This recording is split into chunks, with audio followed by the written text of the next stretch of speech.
This is Voice of the People right here in the Power Breakfast. You can be part of the conversation. We are live on Dstv. That is channel 92 on Topstar. We're also live on Facebook, which is Power FM Zambia. You can leave a comment and be part of the conversation. You can also come through on 0979-192-485 or 0955-997-997. Now, Zambia has relentless talent. I don't know how we're going to sell it, but we are doing the right thing. A music genre following the driving element of calendar known as Zamrock, which a lot of artists have tapped into, and Afrobeats, which is making waves emanating from Nigeria and down south here in Zambia. We are doing so many great things with it, and we have artists like JayTrigga as well as Ari, who did collaborate on a song that put them on the map. But they're not starting music now. They have been doing music for quite some time now, and the limelight is on them, and we're having them right here on the Power Breakfast on Power 91.3 FM. Good morning, gents. How are you doing? Morning. Morning, very well yourself. You don't look like your morning people. Not at all. I can't agree. Mornings are good for you, you know. You have to be very much active in the morning. We're active. No, for sure.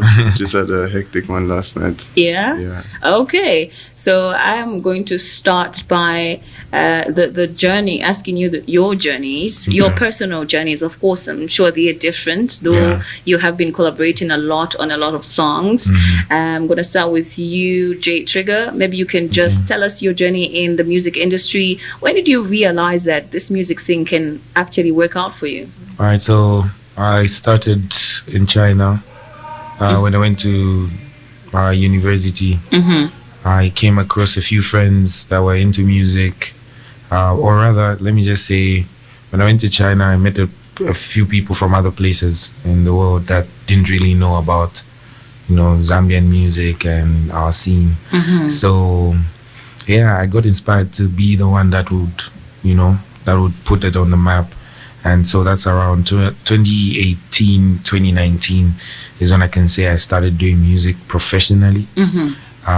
Since then, I've just been, pushing and collaborating with people from all around the world, mostly Nigeria, hence the sound being dominantly Afrobeat. So I'd say my journey began 2019, and since then, we've just been operating. Oh, okay. 2019 is quite a few years far back.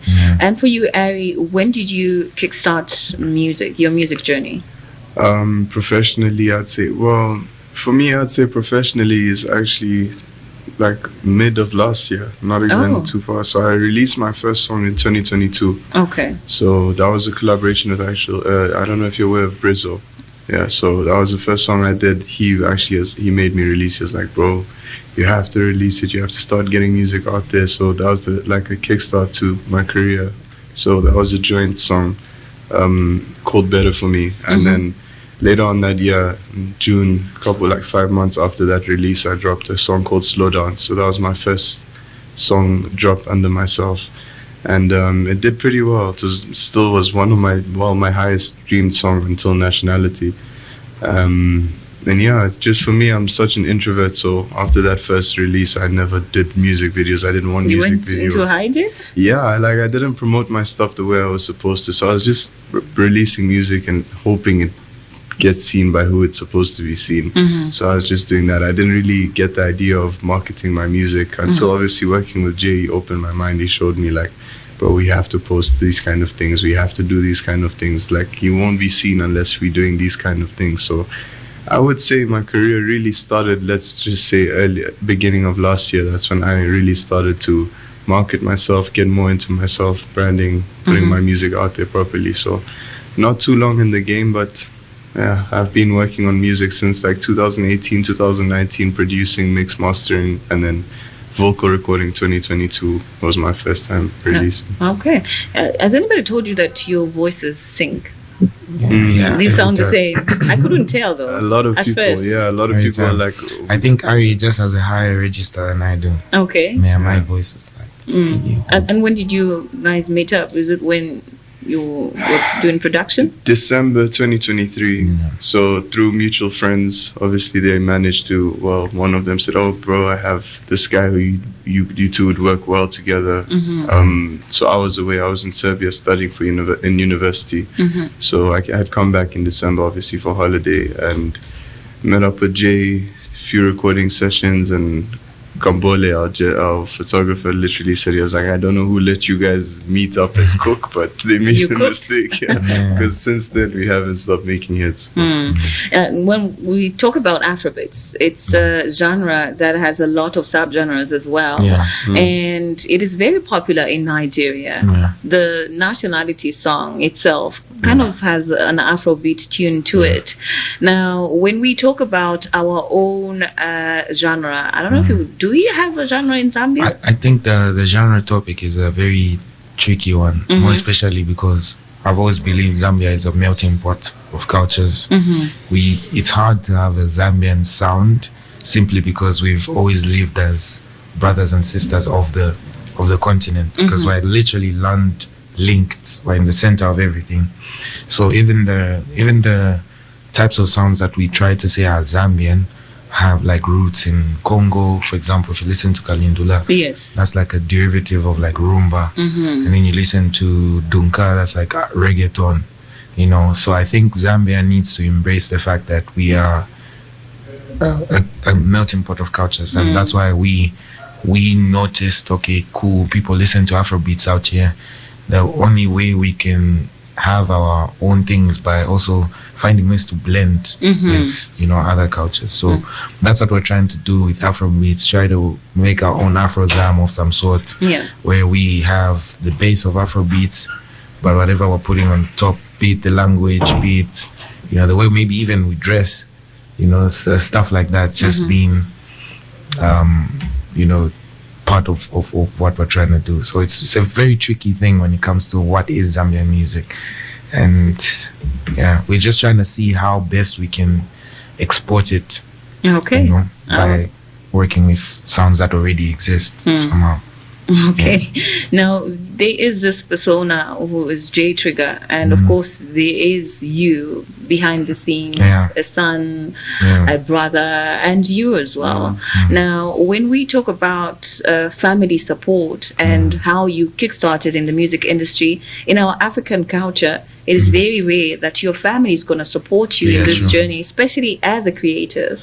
How was it for both of you to say, I think music is what I want to pursue, but then for you, looking at the fact that you did go to study in China, you did go to study in I was in Serbia. Serbia, yes, and you went to, they were hoping you're going to come back and say, I want a day job, a 9-to-5 job, but then you decided to pursue this. How was it for you? Your family, did they support you? For me, I was really scared, so I didn't tell them about it for a very long time. They didn't know. So funny enough, not funny enough, I'd assume it's a normal thing for your family to be supportive in what you want to do. They were very supportive, and they're actually my biggest fans. I don't even lie. So he even knows. Are they like, listening now? Do they know that you're here? They're sleeping now, but because they've been walking them out. No. So every show, whatever we're doing, like even after we go back to the studio, because studio's at home for me, so they'll make us food. They're like, oh, how's your show? Like, they're so supportive of everything. In the beginning I was scared. I was like, I don't know how they're gonna take this in, because obviously I was an athlete. I was playing football before music, so I didn't want them to think this is like my escape route. Football wasn't going well, let me just result in music as my final option. So I was scared of how they were going to react to it, but it turned out very well, actually. For me, I think no one really knew I was doing music as well. I've always been serious with like the engineering, with everything else. Even when I was in uni, I was more of a producer because I didn't want to. So you are engineering good music here. Yeah, you're cooking something. Still doing something. So I'd say they obviously thought, okay, this is just something that keeps him busy, and I've never been a problem child. So it's like, yeah, he's doing well in school, isn't it? This is maybe something he's doing for fun. And then my dad came to my graduation, and he didn't know like I was already in China. I was already making some waves with the students, and I was already performing in the clubs, and they're like, he didn't know about it. Then I performed at my graduation, and he saw like how like people reacted to it, and how people came to, you know, greet me after the show. And they're like, and there's a point in time where he had to stand up, and yeah, so he saw that it was like an actual thing. So we had a talk, I think the same day, and he was like, oh, I actually didn't know this is something that looks serious. So he told me, hey, as long as there's a plan around it, that's not a problem. And I think that's what most parents want. It's not like they don't believe in you and they're like, it's security. Yes. You know, end of the day, it's just, is it Will it actually feed making your sense? Will family? it feed your family? Will it feed you more especially? And you know, parents love knowing you are going to be okay if they're not around. Yeah. Yeah, so that's literally always been the conversation. Even till now, it's like, okay, you have to go do something, it's fine. Because I do work. You have as a day well. job. Something like that. It's more in the entrepreneurship side of things. But yeah, so it's like, oh, if you have something to do in music, it's your work as well. You know, treat it as a job. If you're gonna do it the right way. Okay. So yeah, so as long as everything is intact, the same thing. My mom's in every Facebook comment, like every time we post, she's there. Just so You know, supportive. my dad's also just making sure I'm focused and making sure that everything is correct. Yeah, so I think that I'd say family supportive. Yeah. Okay. Yeah. Now, looking at the business aspect of music, I'm sure, like you've alluded to, it has to put food on your table at some point. I mean, there's so much you can do with passion, and there's so Yeah. much you can do with creativity. So, here in Zambia, we do have a challenge of monetization through the type of content that we put out, and of course the music as an artist. Have you been able to make at least a certain amount of money putting out your music in Zambia? Obviously, we're yet to have like a huge hit as much as this one. So before, yes, we had like some, some here and there, some amounts, Little bit, nothing crazy, but we've been trying to make sure our music is well published. You know, we literally had a conversation with one of the people from Empire yesterday. I think that's our main priority Our now. main There's a priority is lot of making sure. opportunities to get our stuff like ad played or this here and then there, but it's also a matter of us being secure first before. We don't want to make the mistake a lot of artists do in the beginning of their careers, where they just want to give themselves as much as they can and then end up signing. They find they've made 500 million streams, for example, but And they there's get nothing. nothing from it. You know what I mean? So we big in Zambia, but we know Nationality can be bigger Than it is. than it is. It's like just the beginning. It's still new for everyone, a lot of people's ears. It's maybe heard here a lot, but outside of Zambia, we see there's still a lot of potential for the song. So before it gets to the point of blowing up outside of Zambia, we need to make we sure want to have everything's everything in place. order. Yeah. Because like monetization in Zambia is a very tricky one, because like we were saying, you can have 1 million views here and you're not seeing the money. If 1 million views in like Nigeria gives you almost like $400, what more here? It's like it's a very techie thing. So if you have to make sure your paperwork's in order, and also the power of the diaspora is really what we want to tap into, because you know, if you have Americans, our Zambians in America, our Zambians in the UK, our Zambians in like these places where monetization is actually well done, we need them to come on board. I feel like that's the missing piece, and that's what we are trying to now do, bridge the gap and make sure you know, we're moving together, because Apple Music won't have the time to check if you're a Zambian in America. You know, as long as you're there and just streaming from there, it counts as an American stream, which means that money now is what we, you know, will be able to get. So yeah. JayTrigga Ari is such catchy names. Like, we want to know behind the JayTrigga name and the Ari name, what inspired you to go with those aliases? Because I know it's so hard to have something catchy. No, for mine, it's pretty much derived from my full name. Okay. So it's shortened. It was a nickname or just my nickname growing up. So it was kind of like They used to call you everyone- Ari at home. So Yeah, so my family call me Tay. So that's also derived from my name. My name's So my family call me Tay. At school they call me Ari. So Ari was kind of just like the name everyone knew me by. It was short and it was easier for me to introduce myself as Ari. So I was just like, instead of changing my whole persona, people already know me as this guy. Let me just follow it.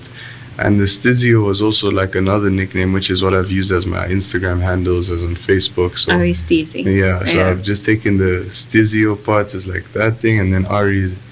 I don't know. I feel like it's confusing a lot of people now because even trying to tag me on Facebook, people don't know what to use. Yes. So it's a bit tricky. And also you should pick one. Yeah. But stick to Ari. The thing with Ari, there's so many Aris. So it's like if you type Ari, it's like, where's Ari on the list? So it's my way to differentiate my Ari was having this Stizio attached to it. Yeah. Mine just came from high school. I think my friends used to rap, and I was more beat making or drumming, and the J came from my name, Jack, so I just get the J. And then the trigger, I had a friend who just used to say, Jay put a trigger, something like that before I drum. You should thank your friend. Your friend deserves royalties. So I just put them together, and then it was like, okay. But then I couldn't use the ER because that's with like a gun. So we had to change to an A, just so that I don't get flagged for anything. Yeah. Are you both affiliated with a record label?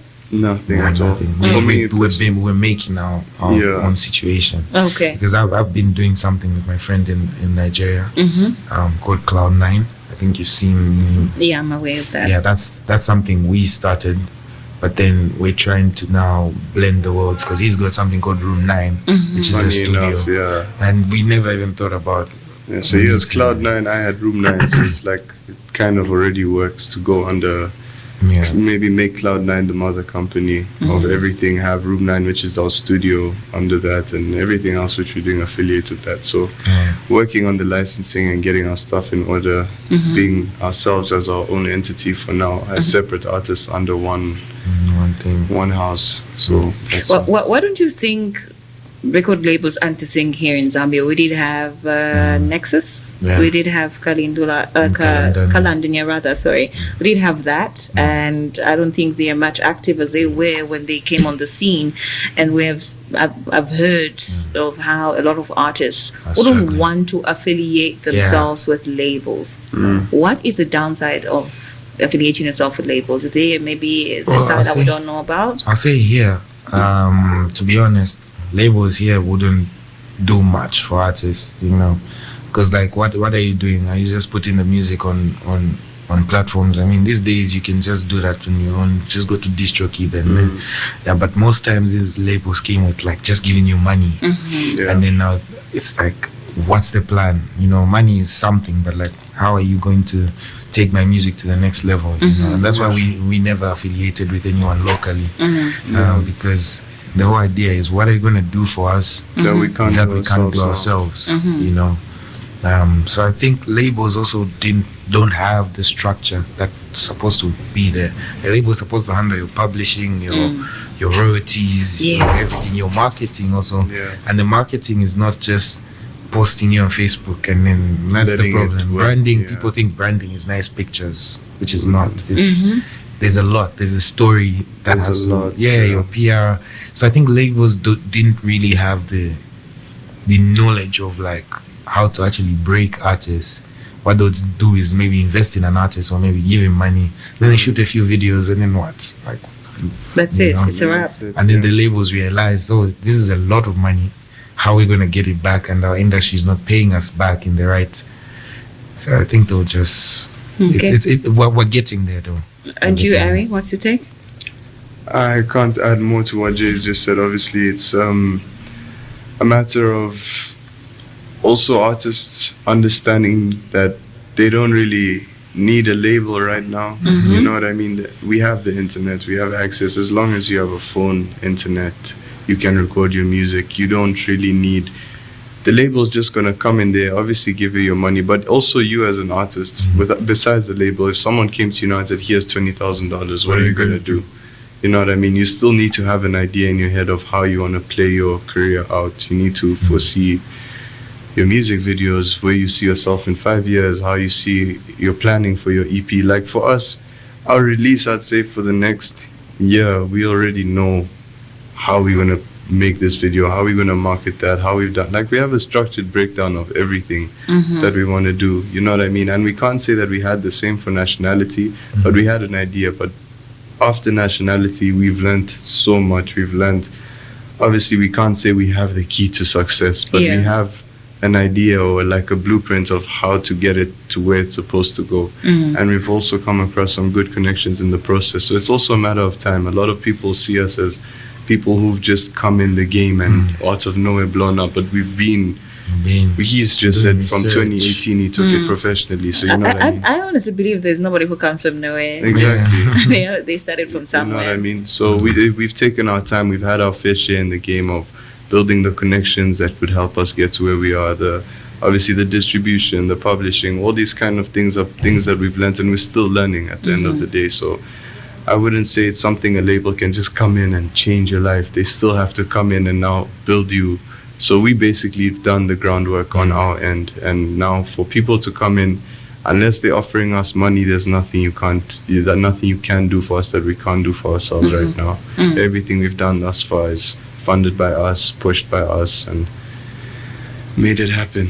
I found out that you collaborated with Ice Prince. Yeah, years ago. And now people are finding you and they're discovering your talent as well as you, Ari. And in as much as you feel like you started music now, like you did earlier on allude to, you started producing music. Like you have been in the industry for quite some time now, and you have gained yourself ground, and you are giving people something that they have never heard of, especially connecting with this generation. How are you managing to make sure that you are going to stay afloat, especially with the hype of Nationality? Big strategy.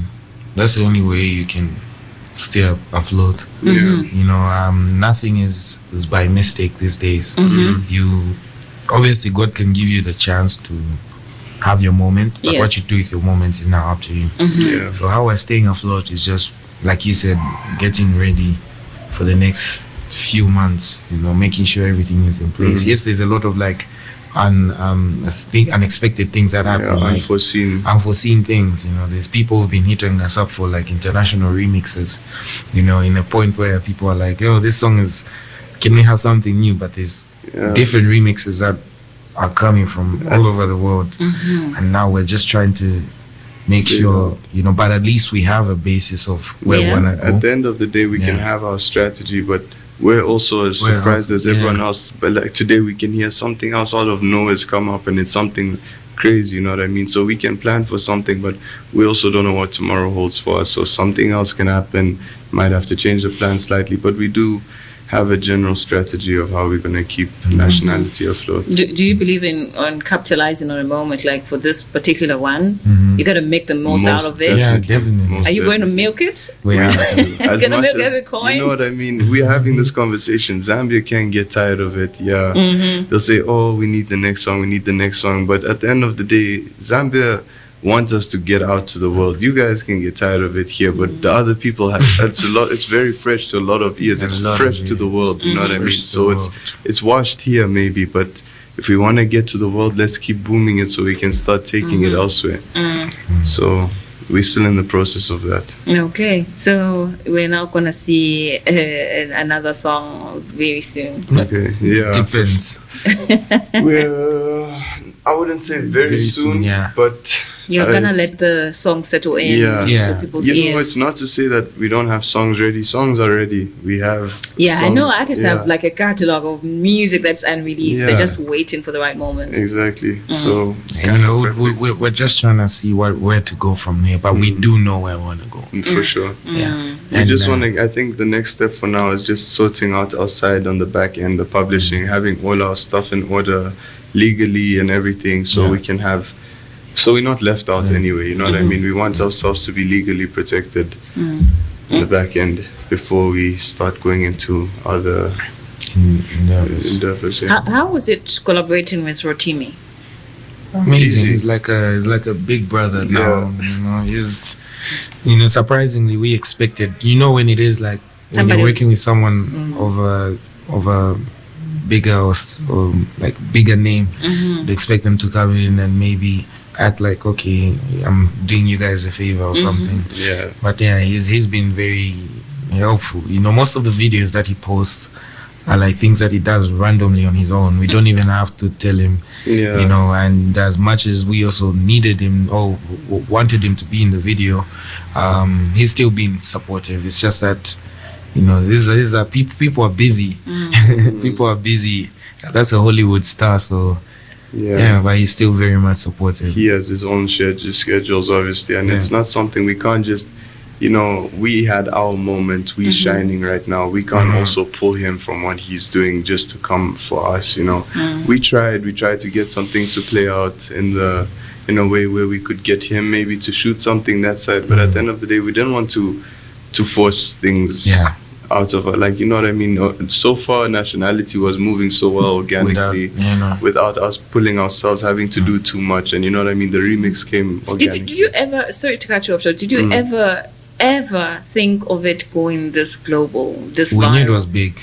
We knew it was big. When you were cooking it in the studio, yes, like from day one, we knew okay, this is it's the gonna go one. somewhere. But I didn't think it was going to be like 150,000 TikToks, millions of Yeah. Now we celebrated in a week we had 1,000 TikToks. Yeah, and we're like, oh my and we're god, like, this is crazy. great. This is nice. This is okay. This is okay. Yeah, I think this is But nice. then it went to 10,000. And you're like, huh? This is Yeah. insane. And then we say 20,000. having like 2 to 3K videos a day. Yeah. Now like okay, because I'm sure when you open your TikTok every year after. That's the first. I was like, wow. Every time I'm on TikTok, I'm trying to probably watch something. It's there. About 5 scrolls. Yeah. Nationality, It's nationality, crazy. and that's what intrigued me the most. Like, I need to find out more. And then I found out that I probably have heard to your song 1 or 2 times, and I just didn't know it was Didn't you. clock, Yeah. So how are you also blending in, and especially in the Zambian music industry? I'm sure you were thinking globally, you're thinking outside, how you can make Zambia bigger, but how are you also blending in with the I Zambian think music just being industry? able to do things like this, like being able to connect with radio stations locally, and you guys have already been showing the love, showing the support. So you're doing your part, which is helping us like really stand strong. And then also we have local collaborations that we're trying to do to blend with our or people over here. You know, we have relationships with people like J Cash, J Rocks, you know, Wales. So we're trying to do more local stuff, but at the same time we don't want to dilute what we are trying to do. So even before we consider doing more like collaborations locally or internationally, our aim is to solidify our sound first. Let it be known as okay, these guys can do it, you know.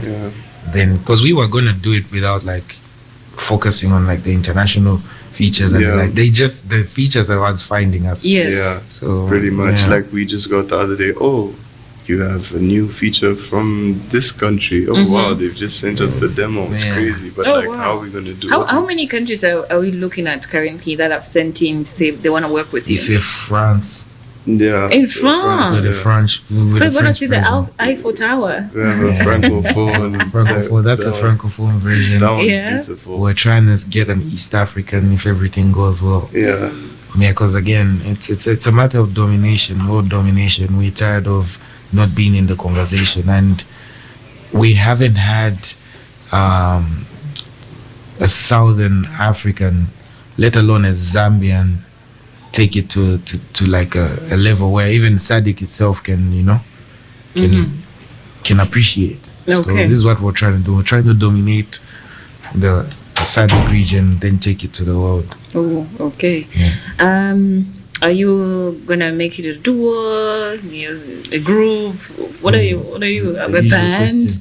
I think for now we have 2 different sounds. So me by nature, But we do mesh. Exactly. So for me by nature, I'm an R&B artist.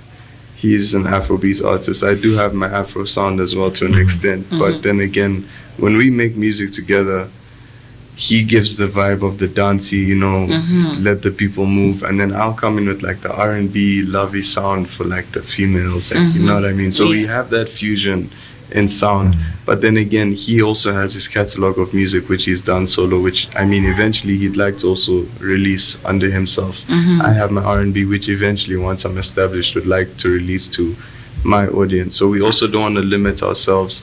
And you know this game can get dirty, so we don't want to jinx ourselves. God forbid something happens between our relationship. We don't want to be in a position where our careers rely under one name and to say we fall out and then now it's like, oh, what's happened to these two? So We there have has to be a start afresh situation from where, building for ourselves example, up. he has a show somewhere and down the line he's in Spain. Yeah. He's still Ari, he's got his audience. And Yes. then if he needs to do the songs with me, I mean, he can send the jet. You know that.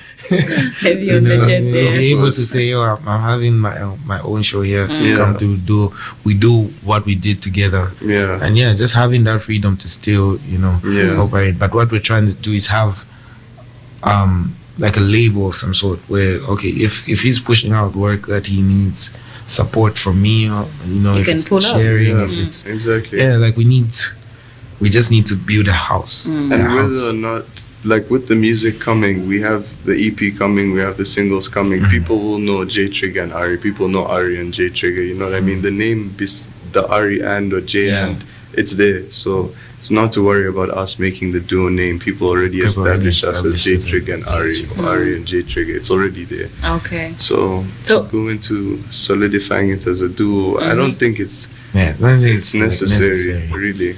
Yeah. Now, before I let you go, it is looking rosy, Rotimi has showed up. As you said, there are other people from different countries who are trying to collaborate with you. Now, as artists individually, did you ever face some challenges being where you are here? Of course.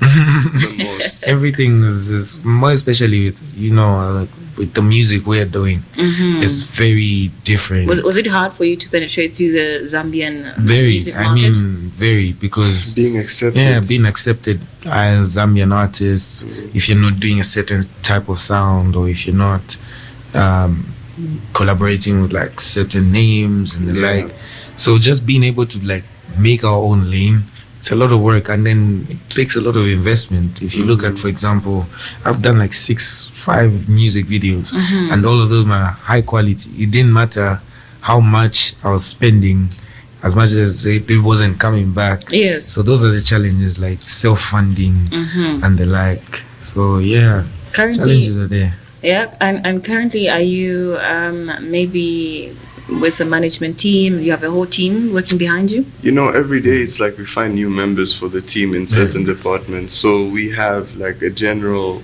team. Idea, yeah. Okay, we have the 4 of us, which we go by Update Boys. So that's me, Jay, Jetski, our photographer, and Mike, obviously the videographer. So us 4 shot the video in Zanzibar just ourselves. We didn't need anyone else. We didn't need any lighting. We didn't need directing crew. It was literally us and our driver, which we had You paid hired. for your own air tickets? We paid for Everything. everything ourselves. Everything. So that was all funded by us, hustling, trying to find a way. It's not to say Nationality blew up. This company came and said, "You're not here, guys. Here's this money. Go shoot the video." No, it wasn't like that. So We made our plans and funded the video. so management-wise, yes, we do have people that are playing that role when it comes to who you have to talk to for bookings. Obviously, because you now can't just come up and just tell us we have something for you. So we do have people who are playing those roles internationally and locally. Oh, this is the first time I'm hearing of an international manager. Yeah. International music lawyer. International music lawyers. You have a lawyer. You know what I mean? So it's Okay, gotten now to the you're point taking this so serious. we have to get things in order.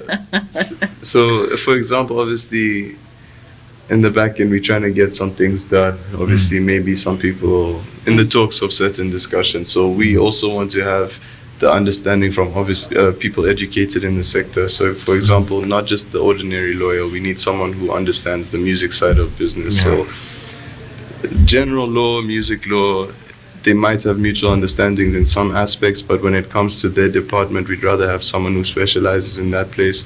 And he's had someone from early on in his career who reached out, or they found each other somehow. And we just obviously been in contact with her, and she's been getting our stuff in order. When we need something, we send her the general information about the topic, and she writes out obviously the contracts, the agreements, and we discuss further with the people on the ground here and their lawyers.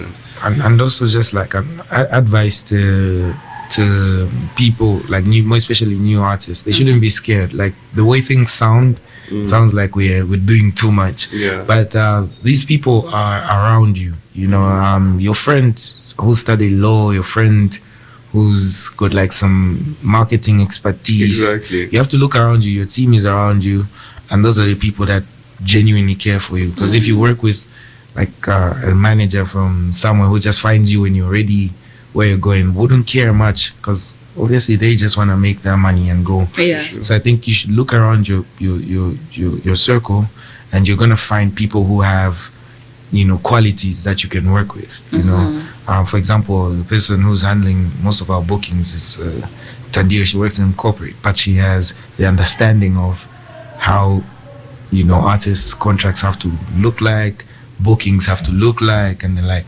So you have to make sure as an artist, look around you. There's a lot of people that genuinely love you and have qualities that can work to your advantage. Yeah, for sure. Okay. Yeah. So that's the advice. You don't need to go and look for an international lawyer and like. Not yet. It might sound serious. Might sound serious, like but those are like people that we know, like genuinely just, I've studied this thing, and that's just their status. You know what I mean? It's not to say we've the investment as well. Music lawyers and this. It's just people who have been around for time, and obviously now that you get to hear our story and our side, it sounds like we so up there, and we've had these people and these guys on board. I mean, we have come across some big people and some serious talks, but.